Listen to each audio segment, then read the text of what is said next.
Okay, greeting guys, welcome back to another episode on your Dr. DIY channel. So today we have a Mazda CX5. Alright, this is the rear tire. Okay, in a previous video we have done the front brake service. I've illustrated how to do the service. So in today's video we are going to basically inspect the rear brake pads. This is because there is some sort of hissing sound when the brakes are applied. So without further ado, hope this video will be helpful in a way. Okay, first things first, we have already lifted up the car. Okay, to be safe, we have placed the stand, right? After that, you undo the screw. Slowly remove the tire.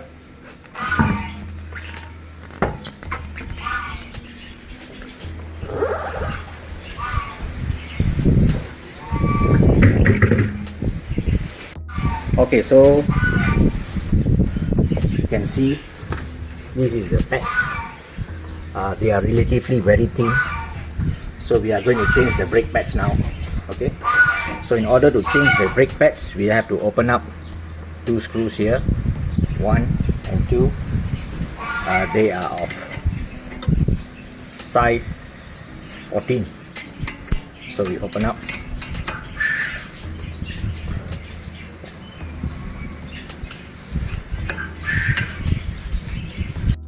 So after taking out the 14 size screw, this whole part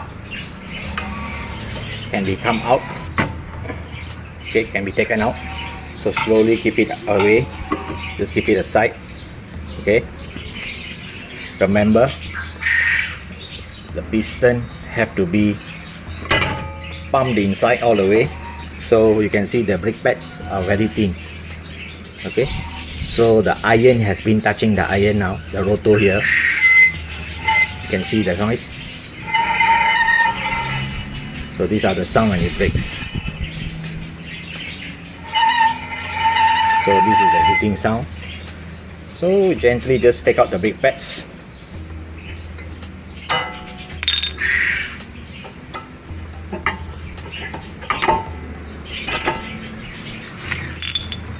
So these are the brake pads. You can see they are very thin. So we are going to replace with a new one, and the brand is Brembo. It's also made for CX5. So the new pads, you can see it's relatively thick. So in a similar way how we open up, we are going to fix back. Okay, there's nothing to service here because this is still working as a damper. Okay, if this thing is jammed, we have to take out this and put grease, but it's still working up and down, it's still good. So nothing much to do here. So when we put back the brake pads, remember there is a notch. Okay, there is a notch here, and make sure the notch sits down in this groove, any of these 4 grooves. So this thing must be rotated in such a way that the groove is sitting down out, so the notch will be here. If the notch is here, it will not press the brakes. The base of this piston will not be in 100% contact with the brake pads. Okay, so the new brake pads are installed. Okay guys, so we are going to put the piston in. Okay, there is a special tool, but I don't have the special tool, so what I'm using is I'm using a G clamp. So I apply a force pushing in, but you see the piston do not go in because you need to rotate it slowly. So I'm using a clamp. Slowly I'm going to turn it. You see it's going in. So that is how I'm doing it. Okay, so as I do that, I tighten up.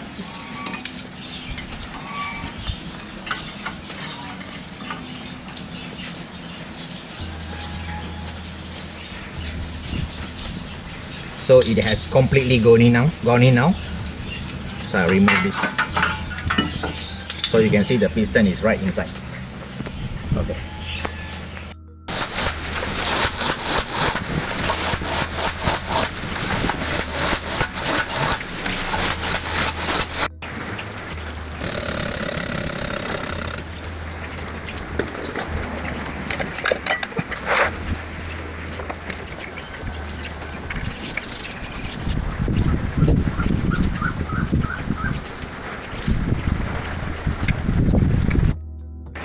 Okay, so the tire has been fixed, bleeding has been done. If you do not know how to do the bleeding, you can watch the previous video on servicing the front brake pads. So everything has been done, tire has been fixed back, the nuts has been tightened up according to the torque, which is 100 pounds for all the 5 nuts. So hopefully this video will be beneficial in a way to you guys. Please subscribe to the channel. Checking out now from your Dr. DIY channel. Regards and God bless.